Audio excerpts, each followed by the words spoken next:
Meera, firstly, welcome to the show.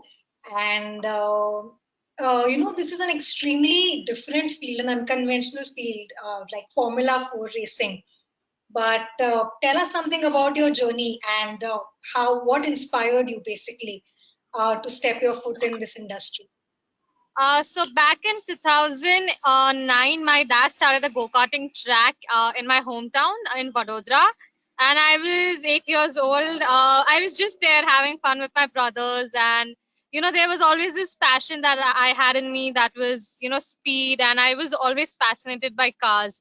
So after a year of driving with my brothers, my dad asked me if I wanted to get into professional racing and take it up as a serious sport. I mean, I was 9 back then, in 2010 when he asked me, and I had no idea how, the whole world of motorsport works. But I was just excited that I would be able to go ahead and drive and, experience what real racing is. So I took it up.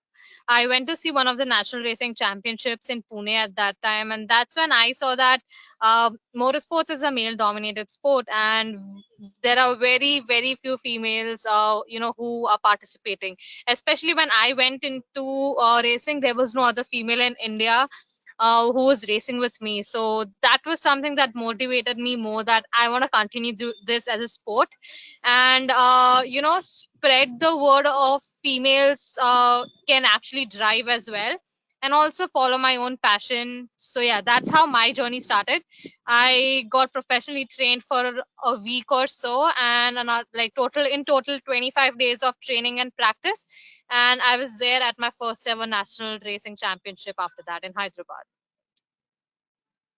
Awesome. So I think your parents were also pretty supportive about They this. were the ones, yeah, exactly. They were the ones who encouraged me to follow my passion, that was racing, and they have always been with me since the day one. We always travel by car most of the time to every different part of the country. So it's my mom and dad that they always have been traveling for each and every race of mine, be it in India or international as well.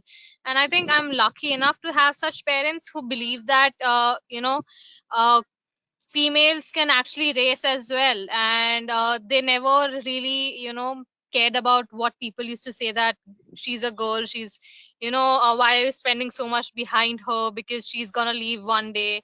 My dad would always say that no matter what, even if she's a girl, if she's really passionate about something, I will give my best to make sure that she achieves her dreams. So in that sense, I was really lucky.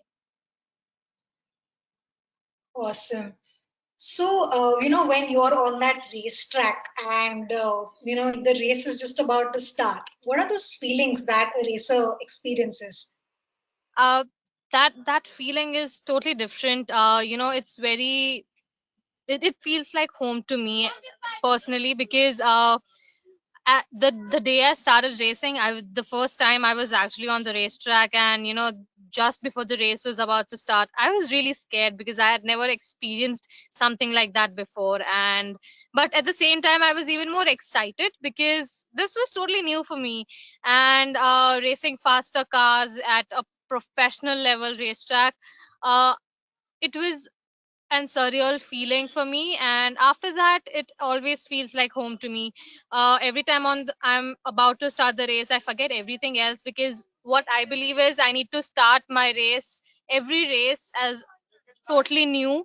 And I should never actually care about everything else that is going on in my life, and just focus on the race, enjoy and learn every time I am on the racetrack. So obviously there are a lot of planning and strategies that goes on behind before our we start our races. But once the green flag is on, we forget everything else, and it's all about being in the right moment at that point of time, and driving faster cars, how I need to overtake everybody else, how I need to perform my best. So all these feelings are always together, and by the time in this last 10 years, I have learned how to control all of those things together, and take the best out of myself every time I'm on the racetrack. So yeah. Right. So, this Formula racing, how did this come up in your mind? So I saw in your TEDx talks that your dad has a go-karting track as well. Yes. So so how did the whole Formula racing that thought Uh, play? So basically, there's a process. So the highest level of motorsports in the whole world is Formula One, and Yeah, before that comes a lot more steps. So first is karting, which is where I started. It's a four-stroke level karting. After that, it's professional level two-stroke karting. I drove in that category for 6 years, and after that, the next level is obviously the Formula cars. There is a lower version of Formula cars in India, that is the Formula 4 LGB cars, and that's where I started my journey in Formula racing. And after that, it was the Formula 4 cars that I have been driving since last 4 years now. This is going to be my fourth year, and in future there are three more steps, obviously, that is Formula 3, Formula 2, and Formula 1. But as we go out of the country, especially out of India, the whole cost and everything else goes higher. So I right. mean, it depends on how much, we have, how much skill we have, and as well as how much financial support we have. So it's a whole process, and my dream was obviously reaching Formula 1 in future. But as we all know, it's a super expensive sport, so Formula 1 is like really difficult. But taking one step at a time is something that I believe in, and that's why, after racing in Formula 4s in India, now I'm planning. Last year I planned and did three international races in Formula 4, and now I'm really hoping that I can, internationally go ahead and race in Formula cars.